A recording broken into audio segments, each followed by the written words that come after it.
had a beautiful conversation today about grief. So we're going to talk briefly about it. Again, if you're new to me, my name is Sharday. I've been a therapist 15 years. Please like and follow. Follow my YouTube page. Subscribe to that. Make sure you check out my products, all of my books, my candles, and my services. I'll have a workshop coming to you live in February. So I hope to see you there. You can get a ticket in the link in my bio.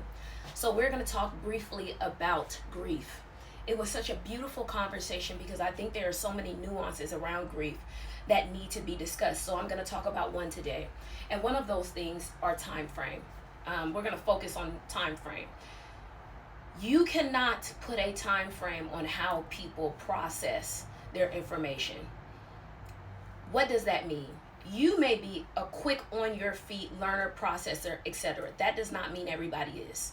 And when you are dealing with loss, the way that that comes across in so many areas of your life, I'll give you an example. So when someone loses a parent, people can't quantify, well, how long does that take? Well, how involved was this person in your life or not? Because sometimes that doesn't even matter how involved or not there was. Sometimes that loss also is connected to something you'll never get. It can be connected to even more abandonment. So we're not also going to just talk about connection or attachment as if that justifies time frame, because it does not. But I want to give you a relevant example. Let's say you have the loss of a parent. If this parent is someone you talk to every day, especially as you get older, you talk to every day, you go into their house, you spend the time, you eat in lunch, this person was involved in your everyday being. So the loss is going to show up repeatedly throughout your day. When you go to get on that phone, when you go to look for what's on the schedule, when you go have Sunday dinner, when you do all the things that you normally do in your routine, there is something that is lost.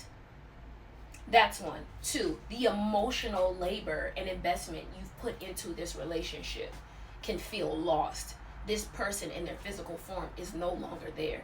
Grief shows up at many stages and spaces. Again, physical, emotional, spiritual.